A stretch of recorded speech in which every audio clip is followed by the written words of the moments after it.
लोके अस्मिन् द्विविधा निष्ठा पुरा प्रोक्ता मया नघ। ज्ञान योगेन सांख्यानाम कर्म योगेन योगिना। अर्जुन, कर्मों के स्वरूप से त्याग हो ही नहीं सकता, क्योंकि कोई भी प्राणी क्षण मात्र के लिए भी बिना कर्म किए नहीं रह सकता। सभी लोग प्रकृति से उत्पन्न हुए गुणों द्वारा प्रति क्षण कर्म करने पर मजबूर हैं। इसलिए जब प्राणी कर्म करने पर विवश है तो उसे चाहिए कि कर्म इस प्रकार करे जैसे कोई यज्ञ किया जाता है। यज्ञ? हां पार्थ, यज्ञ लोक कल्याण के लिए भी किया जाता है और भगवान की आराधना के लिए भी। इसलिए जब कर्म करना ही है तो अपने सारे कर्म या तो लोक कल्याण के लिए कर या मेरे निमित्त कर। इससे तेरे कर्म एक यज्ञ के समान पवित्र, कल्याणजनक और दिव्य हो जाएंगे। इसलिए कर्म को यज्ञ समझकर करता जा तो कर्म बंधन से मुक्त रहेगा। क्योंकि हे पार्थ, यज्ञार्थ जो कर्म किया जाता है उसको छोड़कर बाकी सब प्रकार के कर्मों का बंधन मनुष्य को बांध लेता है। यज्ञार्थात् कर्मणो नेत्र लोकोयम कर्म बंधनः तदर्थम कर्म कौन्ते मुक्त संगा समाच।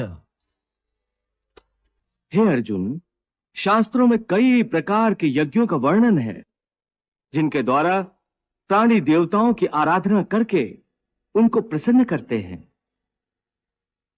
हे अर्जुन, समस्त देवता मेरा ही स्वरूप है। इसलिए इन यज्ञों के द्वारा प्राणी मेरी ही आराधना करते हैं। हे मधुसूदन, तुम्हारे कहने का अर्थ है कि यज्ञ कई प्रकार के होते हैं?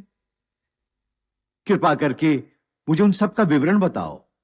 पार्थ, पहले यह समझ लो कि यज्ञ क्या है। अपनी किसी श्रेष्ठ वस्तु को, अपने धन दौलत को, अपनी किसी विशिष्ट भावना को, बल्कि अपनी किसी तीव्र कामना को भी मुझ परमात्मा के चरणों में समर्पण कर देना, इसी को यज्ञ कहते हैं। अपनी प्रिय वस्तु की कुर्बानी, यही यज्ञ की मूल भावना है।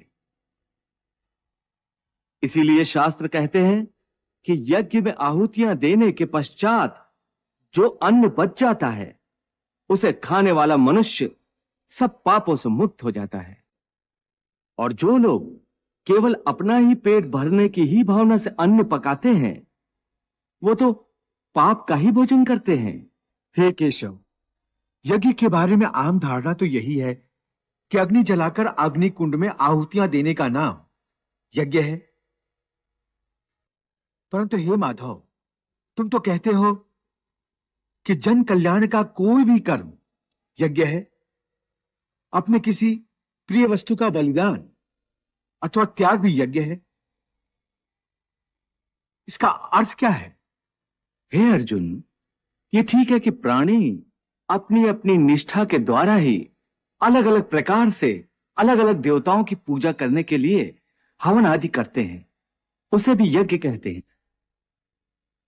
और कुछ लोग परम दानी होते हैं, वो अपने धन आदि का दान करते हैं, वो भी यज्ञ है, उसे द्रव्य यज्ञ कह। कई योगी निस्वार्थ भाव से विद्या दान करते हैं, उसे ज्ञान यज्ञ कहा जाता है। इसके अतिरिक्त अष्टांग योग साधन की कुछ योगिक क्रियाएं भी ऐसी हैं जिनके द्वारा कई योगी पुरुष आध्यात्मिक सिद्धियों के लिए प्राणायाम की क्रियाओं पर आधारित प्राण यज्ञ करते हैं। ये प्राणायाम की क्रिया पर आधारित यज्ञ कैसे होता है केशव?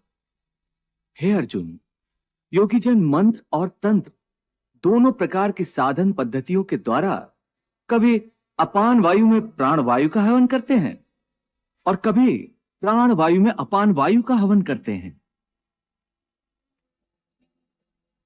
और कुछ योगी गूढ़ योग विद्या के द्वारा प्राण वायु और अपान वायु दोनों की गति को रोककर अपने प्राणों का प्राणों में ही हवन करते। हे अर्जुन, इस प्रकार की साधना का प्रयोग करने से पहले किसी सिद्ध गुरु से उसकी पूर्ण शिक्षा प्राप्त करनी आवश्यक है।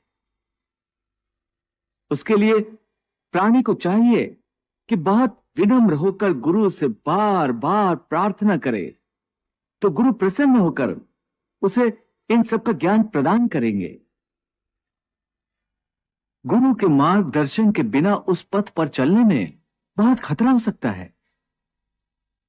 हे मधुसूदन, तुमने अति उत्तम यज्ञों का वर्णन किया है, परंतु इनमें से कुछ यज्ञ ऐसे हैं जो सारे मनुष्य नहीं कर सकते। जैसे द्रव्य यज्ञ कोई निधन व्यक्ति नहीं कर सकता। इसलिए हे कृष्ण, जन कल्याण के लिए यह बताओ कि सबसे श्रेष्ठ यज्ञ कौन सा है।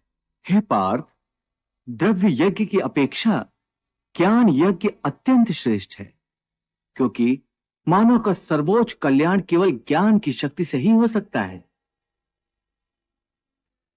ज्ञान ही मानव को अच्छे बुरे, पाप पुण्य, धर्म अधर्म की पहचान कराता है। यहां तक कि ज्ञान के द्वारा ही प्राणी को भगवान के स्वरूप का सही ज्ञान होता है। हे पार्थ, ज्ञान ही वो अग्नि है जिसमें मानव के सारे दोष, दंभ, अहंकार आदि अवगुण भस्म हो जाते हैं। यहां तक कि भक्ति का मूल भी ज्ञान ही है। क्या कहा? भक्ति का उद्गम भी ज्ञान से ही होता है? हां अर्जुन, ज्ञान के पर्वत की चोटी पर पहुंचकर ही मनुष्य को यह ज्ञान प्राप्त होता है कि ज्ञान पर्वत की चोटी से बहुत ऊपर वो निर्मल आकाश है जहां भक्ति का राज्य है।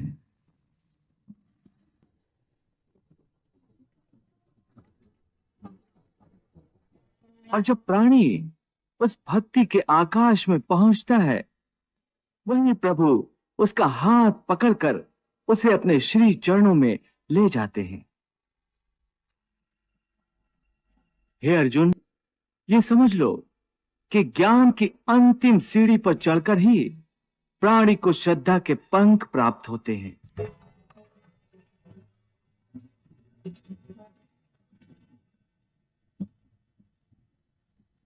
और उन श्रद्धा के पंखों की सहायता से ही प्राणी भक्ति के आकाश में उड़ने लगता है।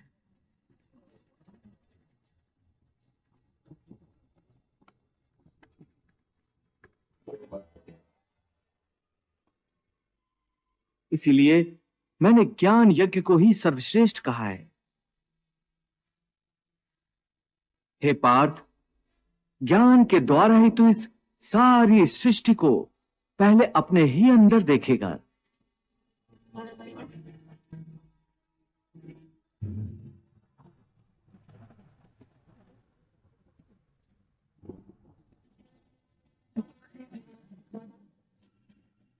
और फिर वह सब कुछ तुम्हें मुझ परमात्मा के अंदर ही समाया हुआ दिखाई देगा।